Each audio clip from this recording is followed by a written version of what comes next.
साल का इमरान खान जिसको गोलियां लगी हुई है, जो अपनी जिंदगी दांव के ऊपर लगा के हकीकी आजादी की ये मुहिम चला रहा है, तो ये सारे लोग जो यहां पे आए हैं ये भी वापस जाने के लिए नहीं आए। हमारे लोग चाहते हैं, जब से शहबाज शरीफ ने सुना कि रावलपिंडी में इमरान खान आ रहा है, वो जहाज लेके तुर्की चला गया।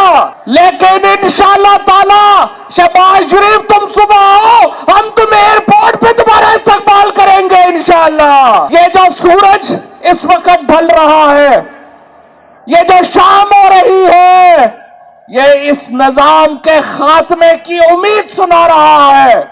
कल इंशाअल्लाह एक नया सूरज निकलेगा। कल इंशाअल्लाह पाकिस्तान के अवाम एक हकीकी आजादी के सूरज के साथ इंशाअल्लाह ताला निकलेंगे और उसकी क़यादत इमरान खान करेगा। मेरे दोस्तों, भाइयों, साथियों, पिछले 7-8 महीने में हमने जो जुल्म देखा है, हमने जो जबर देखा है, अब उस जबर का खात्मा हो रहा है।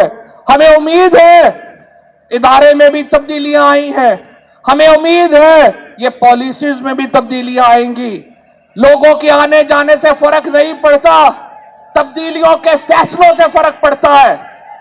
हमने देखा 1965 में जब फातिमा जिन्ना का मैंडेट चुराया गया, जब फातिमा जिन्ना को हराया गया इलेक्शन, 1971 में पाकिस्तान ने उसकी कीमत अदा की।